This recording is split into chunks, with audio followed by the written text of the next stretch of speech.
তো hello guys, welcome to my YouTube channel.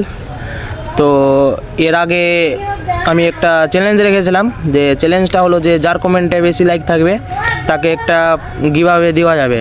তো এই ভাইটা পেয়েছে, এই ভাইটা সে উইন হয়েছে। তো এর হাতে আমি এই 20,000 পাওয়ারের পাওয়ার ব্যাংকটা ওকে থামাবো হাতে। তো আপনারাও সাপোর্ট করো, আপনাদের কাছেও অনেক ভালো ভালো জিনিস গিভঅ্যাওয়ে পাওয়ার অনেক চান্স থাকবে। তো আমি এই গিফটটা এই ভাইটার হাতে তুলে দিলাম। তো ভাই, আমার অডিয়েন্সদেরকে বলো যে গিফটটা পেয়ে কীরকম লাগলো? ভালো লাগলো। তো আমার অডিয়েন্সদেরকে কিছু বলতে চাইছো? লাইক শেয়ার কমেন্ট করে যা, আপনারাও পাবে এসে। তো তাড়াতাড়ি যাও আর চ্যানেলটাকে তাড়াতাড়ি ভিজিট করো আর সাবস্ক্রাইব করো। আর যার কমেন্টে বেশি লাইক থাকবে তাকে এবারকার আমি এই ফোনটা গিভঅ্যাওয়ে করব। ঠিক আছে, এই ফোনটা গিভঅ্যাওয়ে করব। আর আপনারা তাড়াতাড়ি যাও আর কমেন্ট করো। তো নেক্সট উইনার কে হচ্ছে দেখি। তো তাড়াতাড়ি যাও আর চ্যানেলটাকে সাবস্ক্রাইব করো। তো দেখা হচ্ছে নেক্সট ভিডিওতে।